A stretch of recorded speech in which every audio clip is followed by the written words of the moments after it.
Assalamualaikum warahmatullahi wabarakatuh. Teman-teman, senang sekali bisa kembali di Syihab dan Syihab edisi Ramadan. Saya Najwa bersama Abi Quraish Syihab, dan episode hari ini kita ingin belajar tentang apa itu istiqomah.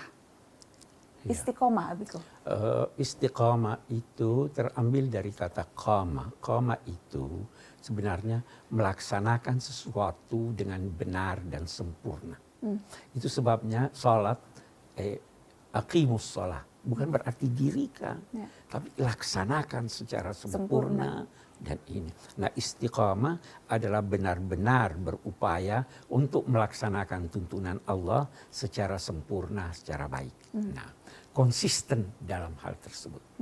Ada seorang yang pernah bertanya pada Nabi, "Wahai Nabi, beri saya nasihat singkat. Saya tidak perlu bertanya lagi pada orang lain tentang Islam." Beliau menjawab, "Qul amantu billah tsumastaqim."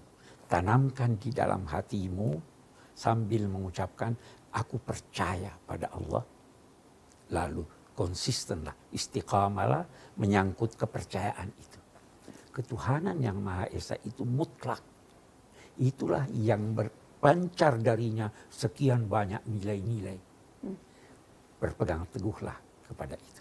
Nana pernah membaca di tulisan Abi, salah satunya istiqomah itu sesungguhnya tuntunan Allah yang paling berat. Paling berat itu, betul, itu ada di surat Hud.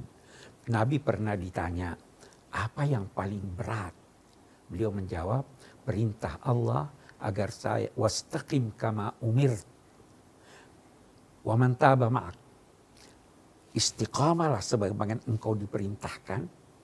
Demikian juga orang-orang yang bertaubat yang mengikuti kamu, dan jangan melampaui batas. Nah, istiqamah itu berjalan lurus, tidak ke kiri, tidak ke kanan. Itu memerlukan apa? Yang pertama, memerlukan pengetahuan. Kalau kita tidak tahu, kita bisa kiri, kita bisa kanan. Yang kedua, memerlukan kemantapan hati, tidak emosional. Ada orang mau beribadah bagus sekali, sehingga apa? Dia lebih-lebihkan. Tidak, kata Nabi, saya harus konsisten terus, wasatiyah, moderasi, tidak berlebih, tidak berkurang. Karena di situ berkaitan dengan pengetahuan dan berkaitan dengan emosi, maka itu yang menjadikannya berat. Kita tidak bisa tahu tidak bisa tahu siapa yang berada di tengah dalam satu shaf, kecuali kalau kita ketahui berapa jumlah yang duduk atau berdiri di shaf itu. Siapa yang sebelah kiri, siapa yang sebelah kanan, supaya kita tahu mana yang di tengah. Jadi butuh pengetahuan untuk bisa konsisten di tengah. Terus butuh menjaga emosi. Apa yang sering terjadi sekarang adalah semangatnya dalam dua tanda petik melebihi semangat Tuhan. Tuhan berkata, biarkan orang yang mau kafir, silahkan. Kenapa Anda mau paksa dia? Wahai Nabi, apakah mau memaksa itu orang-orang supaya masuk Islam? Tidak, istiqamah. Tekunlah di dalam moderasi. Itu yang dimaksud dengan istiqamah. Dan tadi Abi katakan, menjaga emosi itu yang paling sulit. Itu paling sulit, menjaga emosi. Biasa orang karena ingin beragama dengan baik, dia tidak jaga emosinya sehingga melebih-lebihkan. Dia anggap bahwa itulah beragama. Padahal tidak demikian. Itu sebabnya Allah memuji orang-orang yang istiqamah.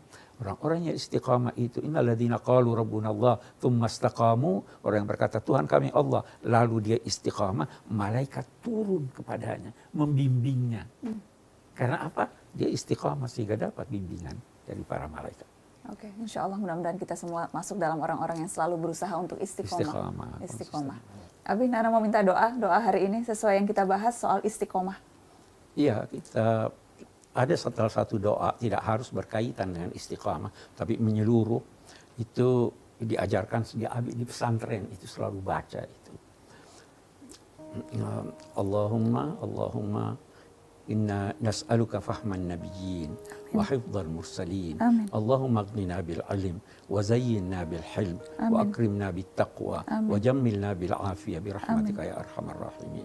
Ya Allah, kami memohon kepadamu pemahaman para nabi, daya ingat para rasul. Ya Allah, perindahlah kami dengan ketakwaan, hiasilah kami dengan kelapangan dada, perkayalah kami dengan ilmu. Sesungguhnya Engkau Engkau ya Allah Maha penganugerah segala nikmat dan segala kebajikan. Amin. Wassallallahu ala sayyidina Muhammad wa ala alihi wa sahbihi wasallam. Alhamdulillahirabbil alamin. Terima kasih Abiku, teman-teman. Silakan tinggalkan komentar apa yang teman-teman dapatkan dari pembahasan kita episode ini. Insya Allah nanti akan dapat kiriman buku dari Abi dan juga hadiah dari Narasi TV. Terima kasih, kita ketemu besok insya Allah. Wassalamualaikum. Sari Ayu Marta Tilaar mengucapkan selamat menunaikan ibadah puasa 1439 Hijriah.